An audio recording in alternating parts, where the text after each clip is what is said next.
ছয়টা দোয়া এবং জিকির আছে, যেই দোয়া জিকিরগুলো কোরআন হাদিসে বর্ণিত সকল দোয়া জিকিরের খোলাসা, সারমর্ম এবং নির্যাস। এই ছয়টাকে যদি কোনো মুসলমান নিয়মিত আঁকড়ে ধরে, তাহলে কোরআন এবং হাদিসের যত দোয়া এবং জিকির আছে কেমন যেন তার নির্যাসটা নিয়মিত সে আমল করলো। বলবো সেগুলা। এই ছয়টা দোয়া এবং জিকিরের মধ্যে সর্বপ্রথম হলো নবী করিম সাল্লাল্লাহু আলাইহি সাল্লামের প্রতি দুরূদ প্রেরণ করা। নবীজি সাল্লাল্লাহু আলাইহি সাল্লামের প্রতি দুরূদ প্রেরণ করার আমল এরকম আমল, আপনি যদি সারা দিনে শুধুমাত্র নবীজির প্রতি দুরূদ প্রেরণ করার আমলটাই জিকির হিসাবে সবচেয়ে বেশি করেন, দোয়া হিসাবে যদি এটাই আপনি সারাদিন করতে থাকেন, তো আপনার জন্য যথেষ্ট হবে। আল্লাহর কাছে আর কিছু না চাইলেও চলবে, আর কিছু না চাইলেও চলবে। দুরূদ মানে হলো নবীজির জন্য দোয়া করা। ভাই, আল্লাহ তার হাবিবকে রহম করবেন, আপনার আমার দোয়ার দিকে আল্লাহর তাকানোর কোনো ঠেকা আছে? নবীজি কি আমাদের দোয়ার কোনো মুখাপেক্ষী? কিন্তু আমরা তার জন্য দোয়া করলে ওই চান্সে আল্লাহ তাআলা আমাদের প্রতি অনুগ্রহ করবেন। একবার না, আপনি নবীজির প্রতি একবার রহমতের দোয়া করবেন, একবার দুরূদ পাঠ করবেন। মান সাল্লা আলাইয়া মাররাতান সাল্লাল্লাহু আলাইহি আশরা। নবীজি সাল্লাল্লাহু আলাইহি সাল্লাম বলেছেন, একবার আমার জন্য তোমরা দোয়া করলে, আমার প্রতি দুরূদ পাঠ করলে, আল্লাহ তাআলা তোমাদের জীবনে 10 বার 10 জায়গায় 10 টাইমস তোমাদের উপরে আল্লাহ তাআলা অনুগ্রহ করবেন। আপনি টেরও পাবেন না কত জায়গায় আল্লাহ অনুগ্রহ করেছেন। আল্লাহ বাঁচাই দিয়েছেন, একটুর জন্য শেষ হয়ে যান নাই। ওই যে দুরূদ পড়ছেন, আল্লাহ তাআলা রক্ষা করছে, আপনি খবরও নাই। আল্লাহ তাআলা আপনার প্রতি বিশাল একটা দান করছে, আপনি লক্ষ্যও করেন নাই। ওই যে দুরূদ পড়ছেন একবার, 10 বার রহমত হবে। এভাবে যত দুরূদ পড়বে সে তত রহমত এবং অনুগ্রহ পাবে। এক সাহাবী বলেছেন, ইয়া রাসূলুল্লাহ, আমি আমার দোয়ার কত অংশ আপনার জন্য রিজার্ভ রাখবো? আমি তো আল্লাহর কাছে অনেক কিছু চাইবো, অনেক কিছু নিবেদন করব, আপনার জন্য যেন আল্লাহ রহমত নাজিল করে, এটাই হলো দুরূদ। এই দুরূদটা আমি কি পরিমাণ রাখবো? 4 ভাগের 1 ভাগ, 3 ভাগের 1 ভাগ, অর্ধেক? এরপরে সাহাবী বলছেন, আসলে যদি সবগুলোই করি। উনি এক একটা পার্সেন্টেজ বলছেন, আর নবী করিম সাল্লাল্লাহু আলাইহি সাল্লাম বলছেন যে, তাকে বোঝাচ্ছেন যে আরো বেশি করতে পারলে ভালো হয়। তো সাহাবী বাড়াইতে বাড়াইতে শেষ পর্যন্ত বলেন যে, আমার দোয়া যদি সবগুলো আপনার জন্য করি, আমি যদি আর কোনো দোয়া না করি, শুধু আপনার জন্যই দোয়া করি। নবী করিম সাল্লাল্লাহু আলাইহি সাল্লাম তাকে সুসংবাদ দিলেন যে, তাহলে তোমার আর কোনো সমস্যা থাকবে না, সব সমস্যা দূর হয়ে যাবে, তোমার কোনো পেরেশানি থাকবে না। ভাইরা আমার, দুরূদের আমল এমন একটা আমল যে আপনার জীবনে কোনো বিপদ, কোনো মুসিবত, কোনো পেরেশানি, কোনো সমস্যা দেখা দিয়েছে, আপনি যদি দুরূদ পড়তে থাকেন, কোনো কিছু মনে আসছে না। অনেক সময় ছাত্র জিজ্ঞেস করে, ভাই পরীক্ষার হলে পড়া ভুলে গেছি, কি করবো? আমি দুরূদ পড়া শুরু করেন। আরবদেরকে দেখা যায় কোনো কিছু ভুলে গেলে তারা বলে আল্লাহুম্মা সাল্লি আলা মুহাম্মদ, আল্লাহুম্মা সাল্লি আলা মুহাম্মদ, এটা শুরু করে তারা। কারণ নবী করিম সাল্লাল্লাহু আলাইহি সাল্লাম এর হাদিস থেকে স্পষ্টভাবে, একটি নয় বহু হাদিস থেকে প্রমাণিত, যে ব্যক্তি দুরূদটা নিয়মিত পাঠ করবে, সালাত আলা নবীটাকে যে ব্যক্তি আঁকড়ে ধরবে, সব সময় তার মুখ থেকে সালাত সালাত সালাম চলতে থাকে, এই ব্যক্তির সকল গুনাহ আল্লাহ মাফ করে দিবেন, সকল পেরেশানি আল্লাহ তাআলা মুক্ত করে দিবেন। ভাইরা আমার, দুরূদের আমলটা এত গুরুত্বপূর্ণ আমল। এটা আমরা করি এখন, অনেকে আছেন যে আনুষ্ঠানিকতা যখন থাকে দুরূদের, মিলাদের, তখন একটু সালাত আলান নবী যেভাবে করেন। আর বাকি অনেকে আছেন যেগুলো করারও কোনো খোঁজ খবর নাই। দুরূদ বেশি বেশি করে পাঠ করবো তো ইনশাআল্লাহ। সবচেয়ে শ্রেষ্ঠ দুরূদ, সবচেয়ে উত্তম দুরূদ হলো দুরূদ ইব্রাহিম, যেটা নামাজে পড়েন। আর সবচেয়ে সংক্ষিপ্ত দুরূদ হলো সাল্লাল্লাহু আলাইহি ওয়াসাল্লাম। এছাড়া নবীজির প্রতি দোয়ামূলক যে কোনো দুরূদই আল্লাহর কাছে গ্রহণযোগ্য হতে পারে, যদি দুরূদের অর্থের মধ্যে, কথা বলার মধ্যে খারাপ কিছু না থাকে। দুরূদের নামে অনেকগুলো দুরূদ প্রচলিত আছে বিভিন্ন বই পুস্তকে, অমুক দুরূদ পড়লে অমুক এত নেকি হয়, বা অমুক দুরূদ পড়লে এতবার পড়লে ওই বিপদ দূর হয়। এগুলো কোনো হাদিস নির্দেশিত না, এগুলো হয়তো কারো তাজরিবা, অভিজ্ঞতা নির্ভর। কিন্তু হাদিস নির্দেশিত দুরূদ হলো দুরূদ ইব্রাহিম, আর সবচেয়ে সংক্ষিপ্ত দুরূদ হলো সাল্লাল্লাহু আলাইহি সাল্লাম। অর্থের ভিতরে যদি খারাপ কিছু, শিরকের কিছু না থাকে, নবীকে আবার আল্লাহর পর্যায়ে পৌঁছানোর মতো গোমরাহি যদি না থাকে দুরূদের অর্থের মধ্যে, তাহলে যে কোনো দুরূদই আপনি আল্লাহর কাছে পেশ করতে পারেন।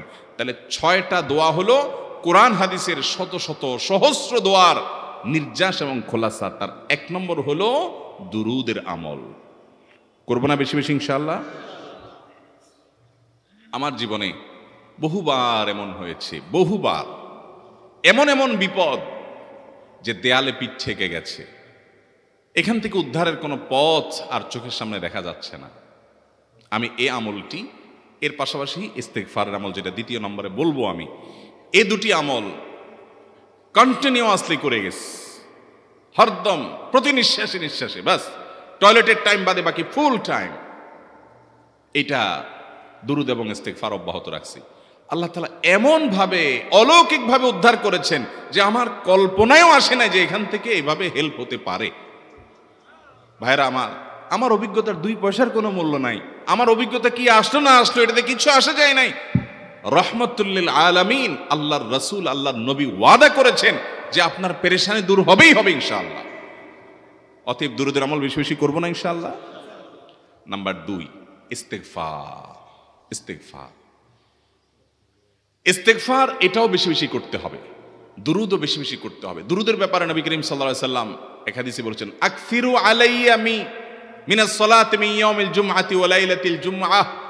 জুমার রাতে আর জুমার দিনে, অর্থাৎ বৃহস্পতিবার দিবাগত রাত আর জুমার দিন শুক্রবার, এই সময়গুলোতে তোমরা আমার প্রতি বেশি বেশি দুরুদ পাঠ করো। এই যে নবীজি বলছেন বেশি বেশি পাঠ করো, তাহলে দুরুদটা বেশি বেশি পাঠ করতে হবে। ঠিক একইভাবে 2 নম্বর যেটা, দ্বিতীয় আমল যেটা ইস্তেগফার, এটাও বেশি বেশি করতে হবে।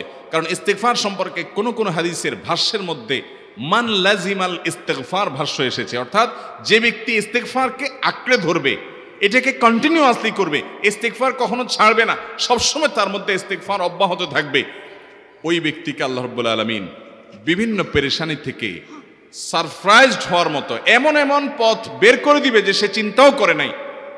তার পেরেশানি থেকে মুক্তির পথ আল্লাহ তাআলা দেখায় দিবেন। ইস্তেগফার কিভাবে করবেন ভাই? ইস্তেগফার এমন একটা আমল, এটা ছাড়া তো আমাদের উপায় নাই ভাই। ইস্তেগফার আমাদের দুনিয়ার পেরেশানি দূর করবে, আখিরাতের পেরেশানি দূর করবে। দুনিয়ার পেরেশানি আমাদের বিপদ আপদ মুসিবত এগুলো, রিজিকের অনটন অভাব এগুলা, আর আখিরাতের পেরেশানি হলো আমাদের পাপ গুনাহ এগুলা। কোরআনে কারিমে আল্লাহ রাব্বুল আলামিন সূরা নূহের মধ্যে আল্লাহ নবী নূহ আলাইহিস সালাম তার সম্পর্কে বলছেন, ফাকুলতু আস্তাগফিরু রাব্বাকুম ইন্নাহু কানা গাফফারা ইউরসিলিস সামাআ আলাইকুম মিদরারা ওয়া ইউমদিদুকুম বিআমওয়ালিন ওয়া বানিন ওয়া ইয়াজআল লাকুম জান্নাতিন ওয়া ইয়াজআল লাকুম আনহারা। তিনি বলেন, আমি বলেছি আমার জাতিকে তোমরা ইস্তেগফার করো, আল্লাহর কাছে ইস্তেগফারটা করতে থাকো। রুটি রুজি নাই, চাকরি নাই, ইনকাম নাই, ব্যবসা খারাপ যাচ্ছে, পেরেশানি হচ্ছে, ইস্তেগফার ধরো, কি হবে? ইন্নাহু কানা গাফফারা। যদি ইস্তেগফার করো, 1 নম্বর লাভ হলো আল্লাহ মাফ করে দিবেন গুনাহ। ইউরসিলিস সামাআ আলাইকুম মিদরারা, যাতে ফসল ভালো হয়, রিজিক ভালো হয়, সেই ব্যবস্থা আল্লাহ করবেন। ওয়া ইউমদিদুকুম বিআমওয়ালিন ওয়া বানিন, ছেলে মেয়ে হয় না অথবা ভালো ছেলে মেয়ে নাই, আল্লাহ তাআলা নেক সন্তান দিয়ে তোমাকে শক্তিশালী করবেন, সম্পদ দিয়ে শক্তিশালী করবেন। ওয়া ইয়াজআল লাকুম জান্নাতিন ওয়া ইয়াজআল লাকুম আনহারা, আল্লাহ তাআলা প্রসবন দিবেন, ফসল দিবেন, বরকত দিবেন রুজিতে। কিসের মাধ্যমে? ইস্তেগফার। কিসের মাধ্যমে ভাই? ইস্তেগফার। আহা, ইস্তেগফারের আমল আমাদের দেশে মানুষ আমরা জানি না ভাই। এটি সারাক্ষণ তারা অবসর সময়গুলোতে ইস্তেগফার করতে থাকে, আস্তাগফিরুল্লাহ ওয়া আতুবু ইলাইহি, আস্তাগফিরুল্লাহ আস্তাগফিরুল্লাহ। মানে কি? আল্লাহর কাছে আমি ক্ষমা প্রার্থনা করি, আল্লাহর কাছে আমি মাপ চাই, আল্লাহর কাছে আমি তওবা করি, আল্লাহর দিকে আমি ধাবিত হই, আল্লাহর কাছে আমি ফিরে যাই, আস্তাগফিরুল্লাহ আস্তাগফিরুল্লাহ। আপনি বসে আছেন নিরিবিলি, ভাইরা আমার, এখন আর নিরিবিলি বলতে কোনো সময় নাই, এখন আর ফ্রি টাইম নাই, এখন আর আমাদের অবসর টাইম নাই। আস্তাগফিরুল্লাহ কখন বলবো? মোবাইল টিপতে টিপতে টিপতে টিপতে, ফেসবুকের নোটিফিকেশন দেখতে দেখতে দেখতে, লাইক কমেন্ট গুনতে গুনতে আমাদের এখন কোনো ফুরসত নাই। বাহিরে তো নাই, টয়লেটে গেলেও তখন আমাদের ব্যস্ততা মোবাইল নিয়ে, ফেসবুক নিয়ে, ঘুমাইতে গেলেও আমাদের ব্যস্ততা। ও ভাই আমার, অথচ আমার হায়াত শেষ হয়ে যাচ্ছে, আমল নামার শূন্য খালি, ফেসবুক টিপাটিপিতে পরিপূর্ণ। আল্লাহর কাছে কি নিয়ে যাবেন? ইস্তেগফার করবেন তো ইনশাআল্লাহ? অবসর সময় ইস্তেগফার করবেন তো ইনশাআল্লাহ? নিরিবিলি আছেন, একাকী আছেন, ইস্তেগফার চালায় দেন।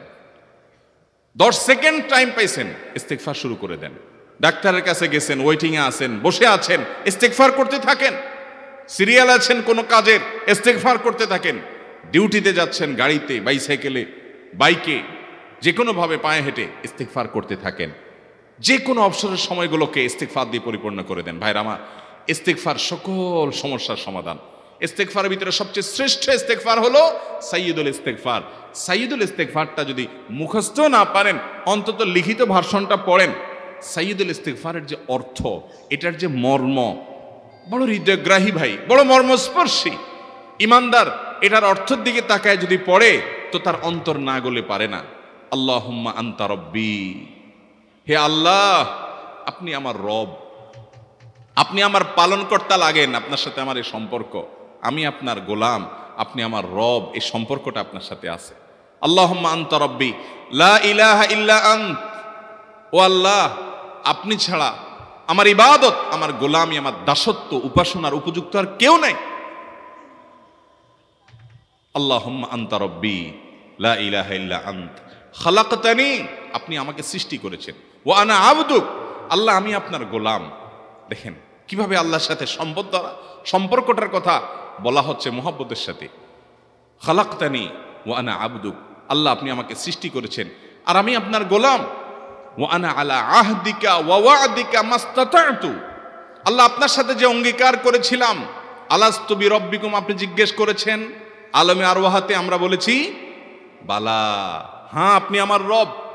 আপনাকে রব হিসাবে স্বীকৃতি দিয়ে আপনার গোলামি করার যে অঙ্গীকার আমরা করেছি, কালিমাতুশ শাহাদা যে আমরা পাঠ করেছি, এই যে আপনার সাথে কৃত অঙ্গীকার, রব হিসাবে স্বীকৃতি দেওয়ার পর, গোলাম হিসাবে মেনে নেওয়ার পর, আমি আপনার যে গোলামি করার কথা ছিল, ওয়া আনা আলা আহদিকা ওয়া ওয়া'দিকা মাস্তাতা'তু, যতটুকু পারছি আমি সে ওয়াদার উপরে থাকার চেষ্টা করছি আল্লাহ।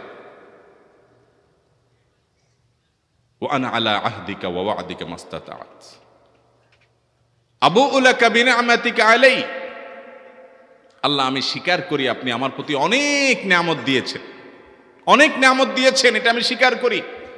ওয়া আবুউ লাকা বিযামবি, আর আমি এও স্বীকার করি যে আল্লাহ অনেক অপরাধ, অনেক পাপ আমার দ্বারা হয়ে গেছে। ফাগফিরলি, অতএব আপনি আমাকে মাফ করে দেন।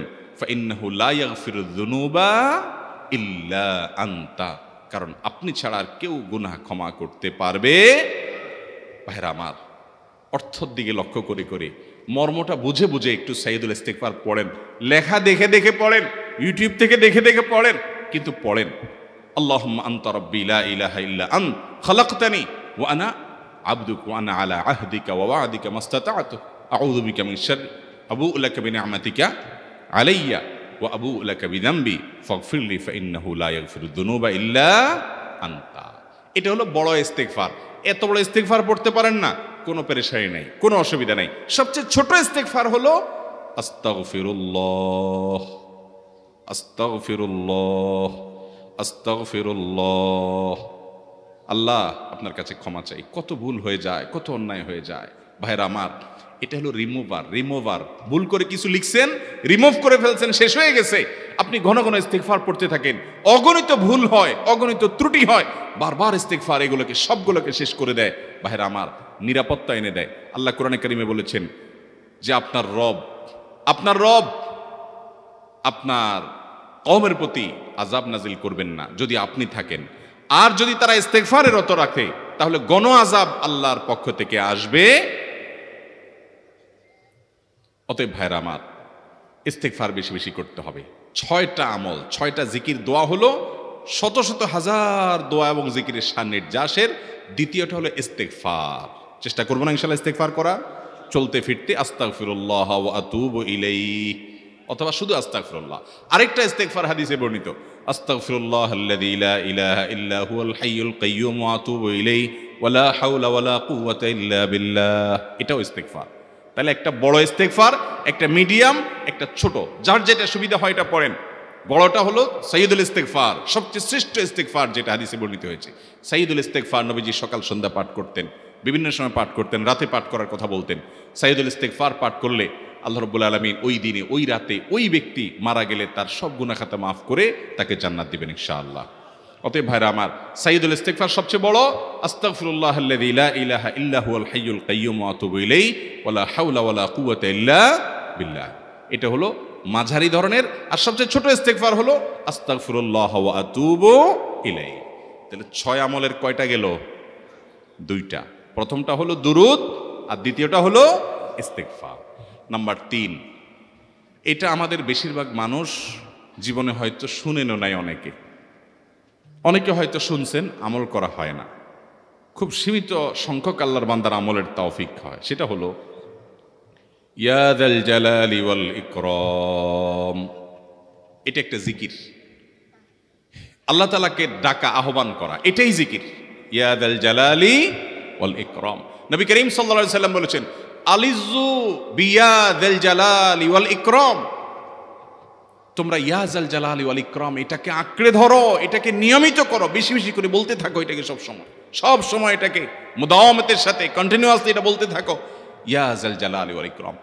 অনেক উলামা ইকরাম, মুহাদ্দিসিন ইকরাম ইয়া যাল জালালি ওয়াল ইকরাম কেন নবীজি এত বেশি বলতে বলেছেন, এটার মাধ্যমে আমাদের লাভটা কি, এর ব্যাখ্যা করতে গিয়ে বলেছেন ইয়া যাল জালাল মানে হলো হে মহান মহান বড়ত্বের অধিকারী, হে জালালের অধিকারী, হে জালাল।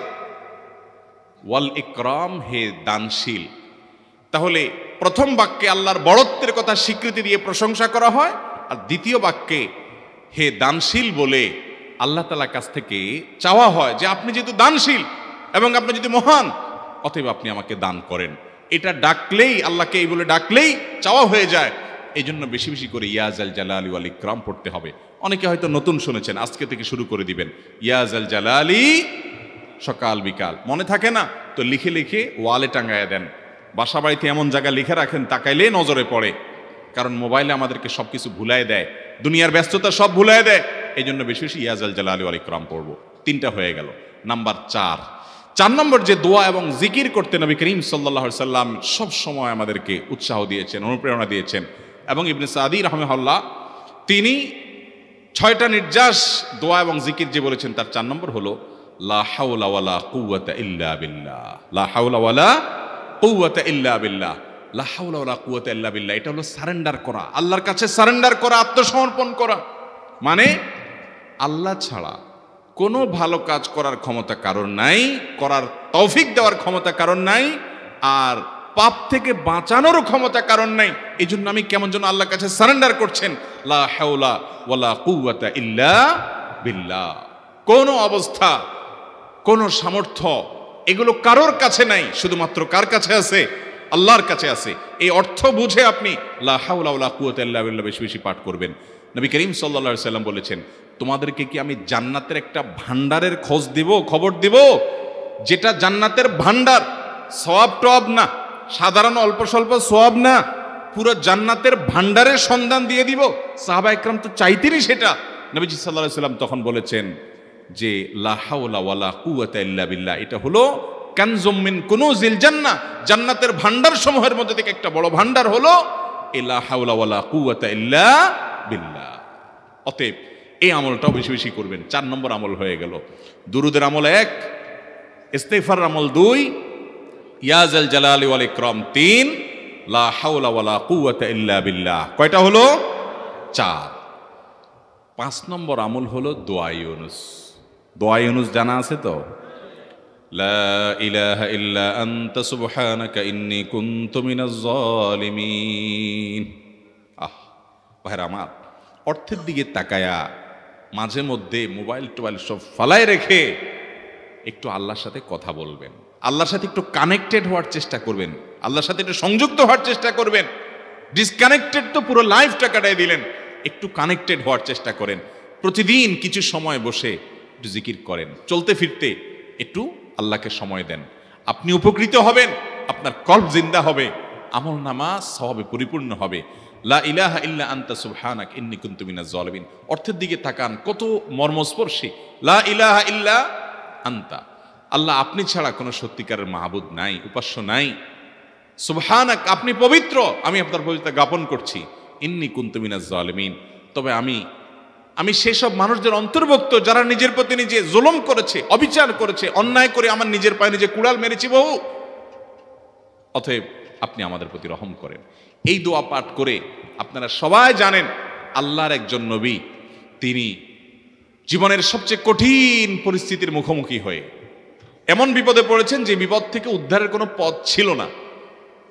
দুনিয়াবী সকল সিস্টেম বলবে যে সমুদ্রে নিক্ষেপিত হয়ে বিশাল বড় সমুদ্রের প্রাণী মাছের পেটে চলে গেলে সে মানুষ আবার বাঁচে কিভাবে? মুহূর্তের ভিতরে তো মারা যাবে অক্সিজেনের অভাবে। এটাই দুনিয়ার সিস্টেম বলে। আল্লাহ তাআলা অলৌকিকভাবে লৌকিক সিস্টেমের ঊর্ধ্বে রেখে আল্লাহ তাআলা তাকে এই বাক্য পাঠ করার কারণে এর মাধ্যমে আল্লাহ তাকে মুক্তি দান করেছেন। এবং আল্লাহ তাআলা এই ঘটনা কোরআনে উল্লেখ করার পর একটা সুসংবাদ বলছেন আমাদের সবার জন্য, বিরাট বড় আনন্দের সংবাদ। আল্লাহ বলেছেন, ওয়াকাযালিকা নুনজিল মুমিনিন।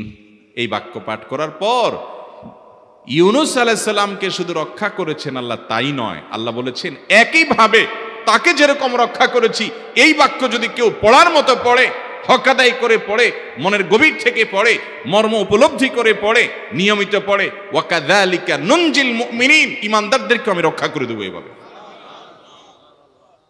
আরো শুনবেন, আমাদের প্রিয় নবী সাল্লাল্লাহু আলাইহি ওয়াসাল্লাম বলেছেন, তোমরা আমার ভাই ইউনুস ইবনে মাত্তা যে দোয়া করেছে, ওই দোয়াটাকে তোমরা আঁকড়ে ধরবা, যে কোনো বিপদে আপদে মুসিবতে আল্লাহর কাছে চাইবা।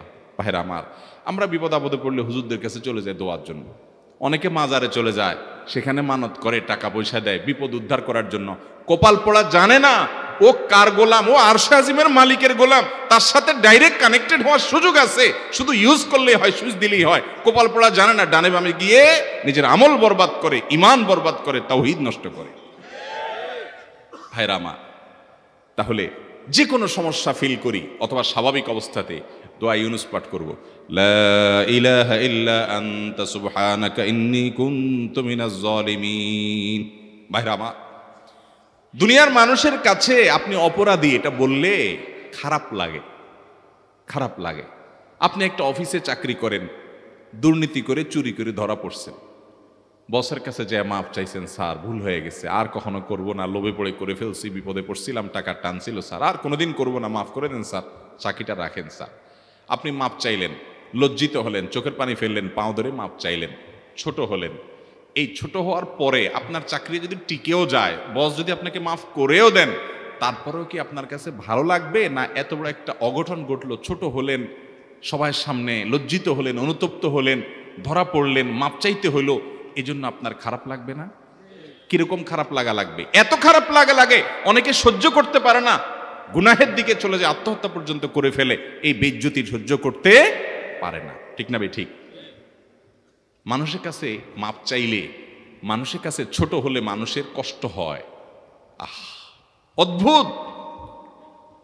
আরশে আজিমের মালিকের কাছে সেজদায় পড়ে চোখের পানি ফেলে যদি স্বীকার করেন, ও মালিক, নামাজ পড়ি নাই, বড় জুলুম করেছি, কাবিরা গুনাহ করেছি, ও মালিক, হারাম জিনিস দেখে ফেলেছি, খারাপ জিনিস শুনে ফেলেছি, পাপ করেছি, অপরাধ করেছি মালিক, জাহান্নামের যে বিবরণ হাদিসে আসছে, এটা সহ্য করার ক্ষমতা আমার নাই, আপনি আমাকে মাফ করে দেন। এইভাবে যদি আল্লাহর কাছে একটু চোখের পানি ফেলে দোয়া করেন, একটু দোয়া করে দেখেন, আল্লাহর শপথ করে বলছি, আপনার জীবনে সবচাইতে আনন্দের মুহূর্ত হবে তখন যেদিন এরকম দোয়া করতে পেরেছেন, চোখের পানি ফেলতে পেরেছেন। দুনিয়ার মানুষের কাছে ছোট হলে মানুষের মনটা সংকীর্ণ হয়, ছোট হয়, মানুষ অপমান বোধ করে, খারাপ লাগে। মালিকের কাছে যদি কেউ মাপ চায়, চোখের পানি ফেলে, ইস্তেগফার করে, ছোট হয়, তাহলে তার অন্তরে আরো আনন্দ অনুভব হয়। সালহাতু সঙ্গে বুদি দিল খরাশ, আজমোদে এক জামানা খাকে বাস। পাথর হয়ে বহুকাল ছিলে ভাই, কিছু কালের জন্য একটু মাটি হও, আসো, একটু মাটি হয়ে দেখো। পাথর হয়ে তুমি যতটা আনন্দিত হয়েছ, পুলকিত হয়েছ, পরিতৃপ্ত হয়েছ, আরশে আজিমের মালিকের শপথ করে বলছি, আল্লাহর কাছে মাটি হয়ে, ছোট হয়ে, তুচ্ছ হয়ে, অপমানিত হয়ে, ক্ষমা চেয়ে, ইস্তেগফার করে তুমি যখন লা ইলাহা ইল্লা আনতা সুবহানাকা ইন্নী কুনতু মিনাজ জালিমিন, নিজে পাপ করেছো এটা স্বীকার যখন করবে, তখন আল্লাহ তাআলা শুধু মাফ করবেন না, তোমাকে ঈমানের স্বাদ দিবেন, তুমি সাথে সাথে অন্তরে সেটা অনুভব করবে। ভাইরা আমার, আল্লাহর দিকে ধাবিত হবে তো ইনশাআল্লাহ? গুনাহের, পাপের, অপরাধের পথ ছেড়ে আসবো তো ইনশাআল্লাহ? লা ইলাহা ইল্লা আনতা সুবহানাকা ইন্নী কুনতু মিনাজ জালিমিন। কোরআন হাদিসের নির্যাসের 5 নম্বর আমল দোয়া ইউনুস। নবীজি সাল্লাল্লাহু আলাইহি সাল্লাম বলেছেন, আমার ভাই ইউনুস আলাইহিস সালাম তিনি আল্লাহর কাছে এটা পড়ে যেরকম বিপদ থেকে রক্ষা পেয়ে গেছেন, তোমরা আমার ভাই ইউনুস আলাইহিস সালামের দোয়াটা বেশি বেশি পড়বা, ওইটাকে তোমরা আঁকড়ে ধরবা, তোমাদেরকে আল্লাহ তাআলা উদ্ধার করবেন। আল্লাহ কোরআনে ওয়াদা করেছেন, ওয়া কাযালিকা নুনজিল মুমিনিন, এভাবে আমি ঈমানদারদেরকে রক্ষা করব। অতএব ভাইরা আমার, বিপদ আপদে ওই মাজারে দৌড় দিবেন না, হুজুরের কাছে দোয়া চান, এটাতে দোষের কিছু নাই, কিন্তু সবকিছুর আগে আপনি নিজে নিজের মালিকের কাছে চান। আমরা অনেকে দোয়া করি না, কেন করি না? আমরা মনে করি যাই রে, আমি এত গুনাহগার মানুষ, আমার দোয়া কবুল হবে, এই জন্য হুজুরের কাছেই শুধু যায়, যে হুজুর যদি কিছু বলে দেয়। আল্লাহর কাছে ডাইরেক্ট চাইলে যে পাওয়া যাবে, এটা অনেক মুসলমান বিশ্বাস করে না, ভালো করে জানে না। ভাইরা আমার, আল্লাহ কোরআনে বলেছেন, উদউনি আস্তাজিব লাকুম, তোমরা আমার কাছে দোয়া করো, আমি কবুল করব, ওয়াদা করেছেন আল্লাহ তাআলা। আমার রব কি ওয়াদার খেলাফ করে? আমাদের রব ওয়াদার খেলাফ করে? ইন্নাহু লা ইউখলিফুল মিআদ, তিনি ওয়াদার খেলাফ করেন না। তিনি বলেছেন তোমরা দোয়া করো, হালাল বক্ষণ থাকে, যদি হালাল উপার্জন যদি থাকে, শরীরে যদি হারাম যদি না থাকে, শর্ত আদায় করে দোয়া যদি করেন, দোয়া করে আবার হুলস্থুল যদি না করেন, তাড়াহুড়ো যদি না করেন, দোয়া করে আল্লাহর কাছে দরখাস্ত জমা দিয়ে দেন, দুরূদ পাঠ করেন, শর্ত আদায় করে দোয়া করেন, আপনি যত অপরাধী হন, যত গুনাহগার হন, যত পাপিষ্ঠ হন, আল্লাহ আপনার দোয়া কবুল করবে। আচ্ছা ভাই, আমরা যত খারাপ হই, আপনি নামাজ পড়েন না, আপনি ফিল্ম দেখেন, আপনি হারাম জিনিস দেখেন, আপনি অনেক খারাপ কাজ করেন, গালিগালাজ করেন, মানুষের হক মারেন, যত খারাপ আপনি হন, আপনি ইবলিসের চেয়ে বেশি খারাপ হতে পারবেন? ইবলিসের চেয়ে বেশি খারাপ হওয়ার সুযোগ আছে? খারাপের বাপ সে, তার মতো খারাপ তো আপনি চাইলেও হতে পারবেন না, ঠিক না ভাই? ঠিক। আচ্ছা, এই ইবলিস আল্লাহর কাছে দোয়া করছে কখন? এমন সময় যখন আল্লাহ তাকে নির্দেশ করছে সিজদা করো, আদমের সম্মানে। সেই নির্দেশ সে লঙ্ঘন করেছে, ডাইরেক্ট আল্লাহর সামনে সরাসরি লঙ্ঘন, সরাসরি বিদ্রোহ। আপনার সামনে আপনার ছেলে, আপনার কর্মচারী, আপনার কাজের লোক ডাইরেক্ট যদি একটা জিনিস বলে পারবো না, কি পরিমাণ মেজাজ আপনার গরম হবে চিন্তা করেন। অথচ আপনিও মানুষ, সেও মানুষ, আর আল্লাহ হলেন সৃষ্টিকর্তা, এ হলো সৃষ্টি। সে যুক্তি দেখায়, খালাক্তানি মিন নার ওয়া খালাক্তাহু মিন তিন, আমারে আগুন থেকে তৈরি করছেন, তারে মাটি থেকে তৈরি করছেন, আমি কেন তারে সিজদা করব? তর্ক যুক্তি হাজির করে আল্লাহর নির্দেশকে আল্লাহর সামনে লঙ্ঘন করেছে। কত ডেঞ্জারাস সিচুয়েশন বুঝেন, কি পরিমাণ রাগ আল্লাহ রাব্বুল আলামিন হওয়ার কথা। তার তো গুণবাচক নাম শুধু রহমান রহিম না, তার গুণবাচক নাম আছে কি? কাহার, জব্বার। তো আল্লাহ রাব্বুল আলামিনের এই গুণবাচক নামও তো আছে। তিনি তো প্রচন্ড রকমের কাহারের অধিকারী। তো আল্লাহর সামনে ডাইরেক্ট তার আদেশকে লঙ্ঘন করেছে, হঠকারিতা দেখিয়েছে, অহংকার করেছে, দম্ভ দেখিয়েছে, এত বড় বেয়াদবি করেছে। ওই টাইমে আল্লাহ তাআলা তো রাগ হওয়ার কথা। ওই রাগের সময়, ওই কঠিন সময় ইবলিস যখন আল্লাহ তাকে বললেন, যাও ফখরুজ মিনহা ফাইন্নাকা রাজিম, জান্নাত থেকে বের হও, তুমি বিতাড়িত, আল্লাহ রাগ হয়ে তাকে জান্নাত থেকে বের করে দিলেন। ভাইরা আমার, এই রকম সময় পর্যন্ত ইবলিস দোয়া করে বসছে। কি দোয়া করছে? রব্বি আনজিরনি ইলা ইয়াউমি ইউবআসুন, আল্লাহ আমাকে সুযোগ দেন, কিয়ামত পর্যন্ত হায়াতটা দেন আমারে, দোয়া করে বসছে। কিন্তু আল্লাহ তাআলা কি করছেন? আল্লাহ বলছেন, তো বড় সাহস তোর বেটা, মাত্র সিজদা করতে বলছেন করলি না, কমবখত, আবার দোয়া করস? আল্লাহ সেটা বলেন নাই। আল্লাহ কি করছেন? ইন্নাকা মিনাল মুনজারিন, যাও তোমাকে সুযোগ দেয়া হলো। সুবহানাল্লাহ।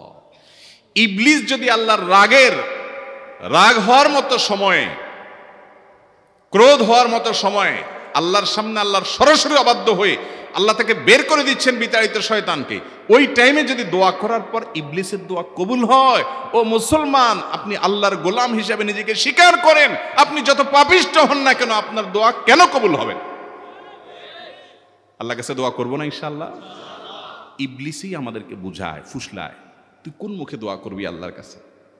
তোর নামাজের ঠিক নাই, তোর ইবাদতের ঠিক নাই, এত আকাম কুকাম করস ফেসবুকে, ইউটিউবে, তোর মতো 2 নম্বর একটা মানুষ, কোন মুখে আল্লাহর কাছে দোয়া করবি?